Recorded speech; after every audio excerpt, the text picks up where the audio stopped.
शेतकऱ्यांच्या प्रश्नावर, पाण्याच्या प्रश्नावर, अशा अनेक प्रश्नांवर हे आतापर्यंत त्या सरकारने तोंड उघडलेलं नाही. हे सरकार बाकी सर्व प्रश्नांवर बोलत आहे.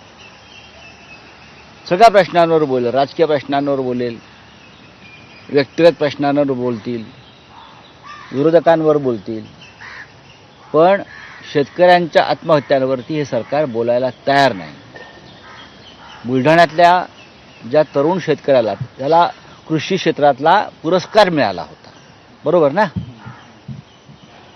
त्यानं राज्याच्या मुख्यमंत्र्यांशी, कृषी मंत्र्यांशी अनेकदा संवाद साधण्याचा प्रयत्न केला प्रश्नांविषयी.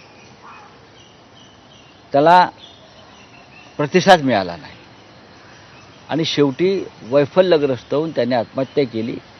ही फक्त एका कैलासची आत्महत्या नाही, तर सरकारने केलेली शेकडो शेतकऱ्यांची हत्या आहे त्याच्या माध्यमातून.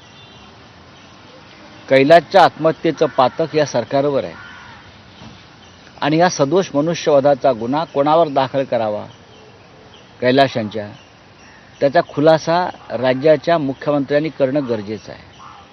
आपल्या राज्यामध्ये शेतकरी आत्महत्या करतात आणि मुख्यमंत्र्यांना पत्र लिहून आत्महत्या करतायत.